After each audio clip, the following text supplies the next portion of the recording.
Hi there, welcome to the Tent News, where the truth comes to light and the stories everyone is talking about are brought straight to you. From shocking confessions and viral social media moments to real life mysteries and trending drama, this is the place where we uncover it all.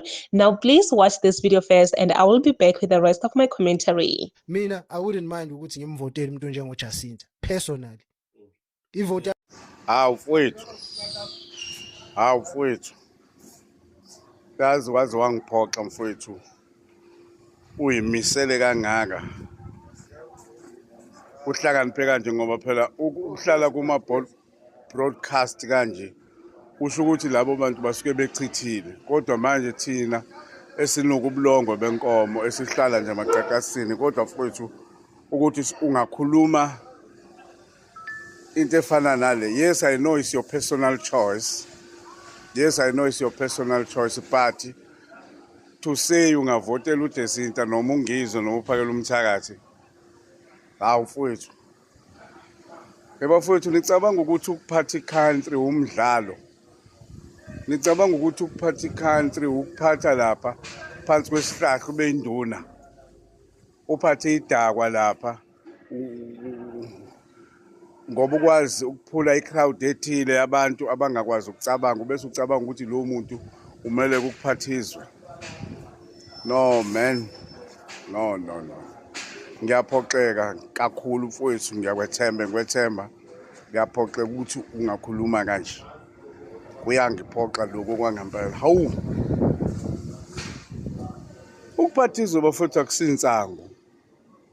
Yabo? Le bhenyula lapha ezansi kweyihlahla lapho ulamba ubhema insango uhleli lapha nicabanga ukuthi ngaphathizwa. Ukuphathizwa akusinsango. Yabo? Enye yezinto bafuthe nilimaze ukuthi nina nilandela umuntu, nikhetha umuntu, nivotela umuntu. Kanti la kuvotela umuntu, kuvotelwa izinto la umuntu noma iqembu libonakala lisuka la leza la lesuka. Labantu okhuluma ngayo bovuka nje otshanini, bovuka engceni. Ongathi ungabavotela ukuthi mabaphathizwe futhi niphupha kabi manje. Ngamaphupha enyongo la. Yabo? Let's just make an example. Ubaba uphakela umthakathi. Ube ikhansela le-IFP kwaNongoma. Why he was removed if he's just that a leader? Why i-organization yakhe ingam-recognize as a person that who can lead this country? Why? Yabo? Why you don't convince i-IFP ukuthi I recognize lo muntu ngoba phela niyamdinga nifuna ukumvotela. Yebo futhi ukuphathizwa akusinsango. Ningaloko nibambe nidlala la, ukuphathizwa akusinsango. Into uvuka engceni, umholi okufanele umlandele, not necessarily ukuthi uvotela yena, uvotela iqembu. Umuntu okwazi ukuthi akhule ukhule nayo lento. Wakhula phambi kwenu nimbona ukuthi uprogressive. Those people that you're talking about ba progressive ngani empilweni noma ngabantu aba-angry baqokelela abantu bathi wozana uhulumeni yasigangelo yasidakelo emva kwaloko bazothola imali bese kuphela emoyeni unyamalala. Kuzonyamalala lokho kubona phambi kwakho. Ngiphoxekile mfowethu. Kodwa ke ngizothini ngoba phela semesuhlakani bakho. Into ebuhlungu kakhulu kulezi nkinga esibhekene nazo kwi-country ukuthi you are realizing ukuthi not only that people are ignorant, abazi ukuthi izinto zisebenza kanjani kulo mhlaba esiphila kuwona. They don't understand the system e-operate eSouth Africa. Okuyiyona ecindezela umuntu omnyama. But you also realize ukuthi it's not only ukuthi aba-understand abazi, but abanendaba. Banendaba no TikTok, no Twitter. Thinking that because unama likes amaningi nama followers amaningi usune opinion nge-country. Even worse, usune opinion ukuthi ubani kufuneka basho ukuthi ubani abangafuneka usho ukuthi. all these things zingama results of what we are talking about ukuthi indlela esicabanga ngayo, indlela esibuka ngayo izinto, indlela esifaka ngayo ama-opinion is by design. Education esinikwe yona is by design.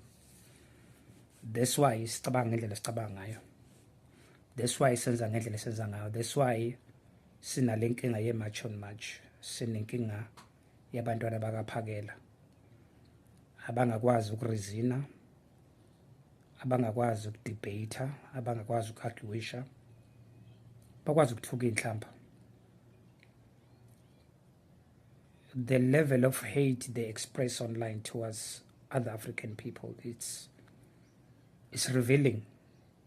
It's by design. Akwenze ngephutha, you know, akulona iphutha. Izinto ebelokhu ezenzeka gradually behind the scenes. Programming ebelokhu yenzeka.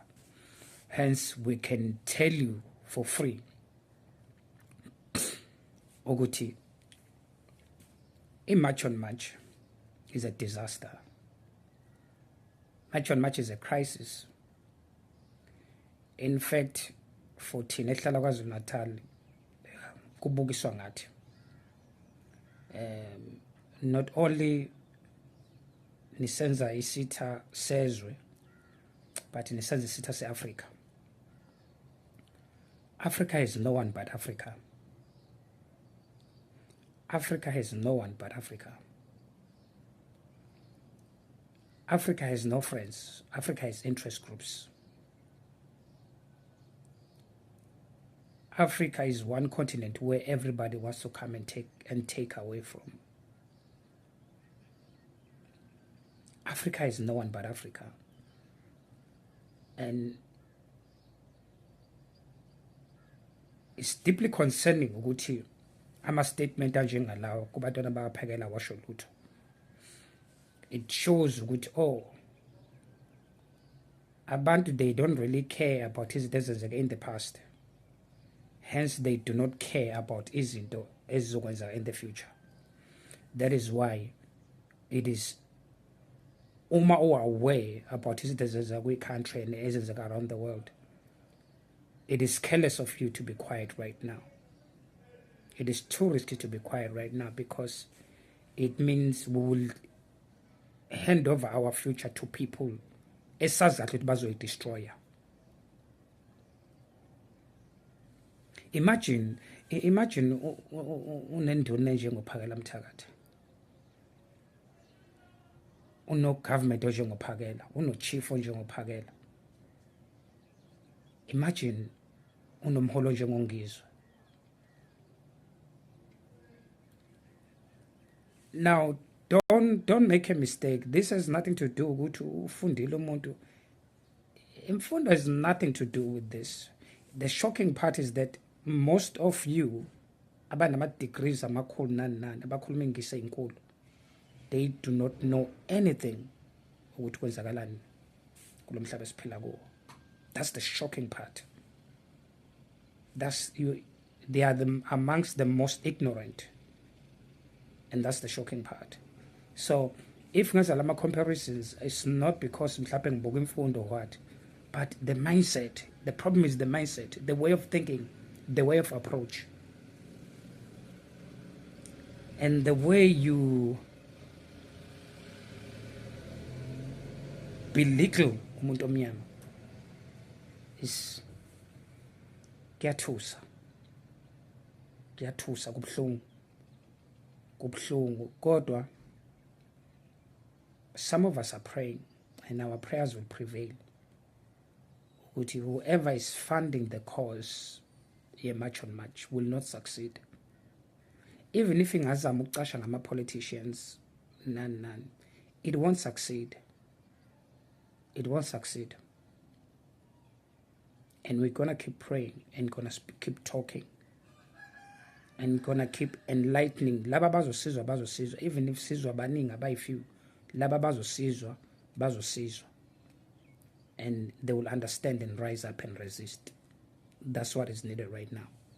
While South Africans are divided, some believe that Ujacinta deserves to be the president of South Africa, and some believe so. No, it cannot be. Ujacinta, she's not fit to lead a people as a president. Which for me, I stand with the people that says she's not fit to stand as a president to lead the whole country. Like, guys, what's wrong with us? Like, no, no, no, no. You cannot tell me that there are people that think like this. It doesn't mean or if you can pull up groups on the streets and make noise on the streets, you now fit to be a president. Have you ever seen any president on the streets? Like marching and making noise? Guys, please, please, please, please stop with this thing. Just stop. I stand with the ones that says nope, she's not fit enough to lead the whole country. Right? Even Upagela Mthalati, like he's not fit. He's really not fit to be a president of South Africa. Like truly speaking, just looking at his character, his behavior, nah, nah, he does not fit. Truly speaking, a president does not have. I don't even know how to put this, but the way Upagela Mthalati behaves, beating people on the streets, making noise on the streets. Have you ever seen any president on the streets? Like there is a difference, guys. Even right now, if you have to compare Julius Malema, no Upagela Mthalati, President Cyril Ramaphosa, no Upagela Mthalati, you can see the difference, guys. Like you can actually see the difference. Ramaphosa is very smart, extremely smart, and he's not a very talkative person. Like he does not make noise, he does not go on the streets, and you know what I'm talking about. So I stand with this man here.